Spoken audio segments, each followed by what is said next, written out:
India's largest public sector bank is moving with the unstoppable momentum of a massive cargo ship right now.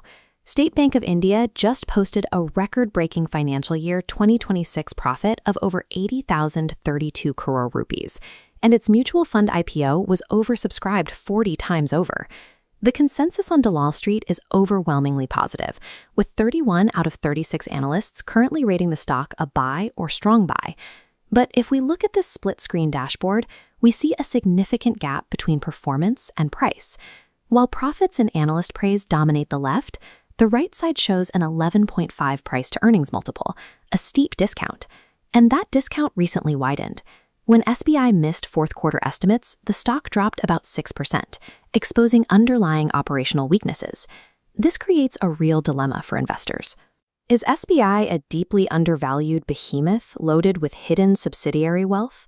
Or is it a value trap weighed down by shrinking margins and strict government control? To understand the bullish analyst case, we have to start with SBI's physical reality. No private bank can match its massive physical footprint and deep penetration into rural India. That network allows SBI to capture roughly 22% of all bank deposits in the country. This guarantees them a massive pool of the cheapest available capital, low-cost CASA deposits. But cheap deposits are only the first pillar of the bull case. The second is the active monetization of its highly profitable subsidiary businesses. Take the July 2026 IPO of SBI Funds Management. By pricing shares at the top of the band at 574 rupees, the parent bank unlocked a massive, immediate cash windfall. Analysts build high price targets using a sum-of-the-parts valuation. They start with a base column for core banking, then stack listed subsidiaries like SBI Life, Cards, and Funds Management on top. This creates an overall intrinsic value that far exceeds the core business alone. The limitation of this strategy is that an IPO is a one-time event. You can only spin off a subsidiary and capture that initial value unlock once. Once those subsidiaries are fully priced in, the core banking operation stands on its own. To keep the stock moving upward, that core engine has to prove it can grow organically. And when we isolate that standalone core banking operation, the bear case becomes very clear. Look at the bank's consolidated net interest margin. Beneath the record top-line profits, the margin they actually make on their loans is in a steady downtrend, dropping to 2.4% recently. That margin compression is painful.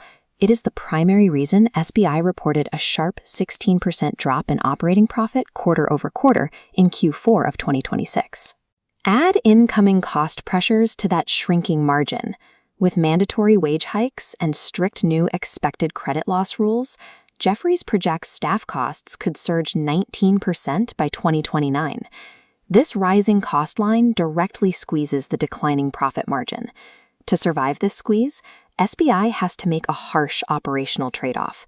They must aggressively push massive volumes of new loans out the door simply to offset the smaller profit on each loan. But a bank of this size is a slow-moving target. It lacks the agility to pivot quickly when the interest rate cycle shifts, leaving it exposed to macroeconomic shocks. There is one more structural ceiling capping the valuation, and it comes down to the identity of the bank's primary promoter. The Government of India owns roughly 55.5% of the State Bank of India. This sovereign ownership provides a massive upside, absolute public trust.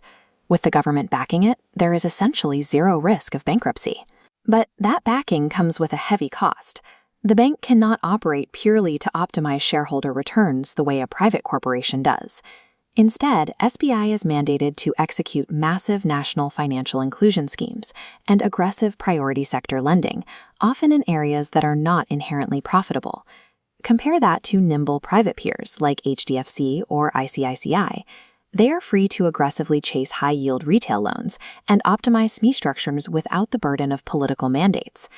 Absorbing the costs of these government initiatives places a structural cap on SBI's return on equity, maintaining the PSU discount relative to its private sector competitors. The buy ratings from analysts stem from SBI's status as an improving asset trading at a bargain price.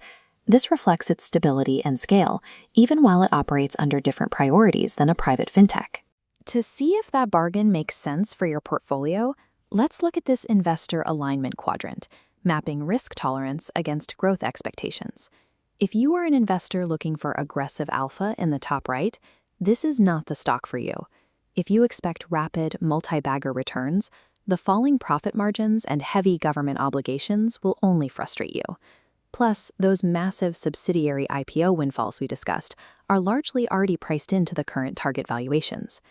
However, if you fall into the bottom left quadrant as a value or dividend investor, SBI is a very strong fit. The bank offers a sturdy protective moat. You get a stable 1.6% dividend yield, significantly improving asset quality with gross NPAs down to just 1.49%, and a low valuation multiple that cushions against massive downside risk. You do not buy this expecting a growth rocket. You hold it as an anchor holding that provides highly stable exposure to the baseline credit growth of the entire Indian economy. Holding SBI means owning a quarter of the Indian banking sector. For investors focused on that scale, the valuation discount is an expected trade-off for the bank's unique role in the economy.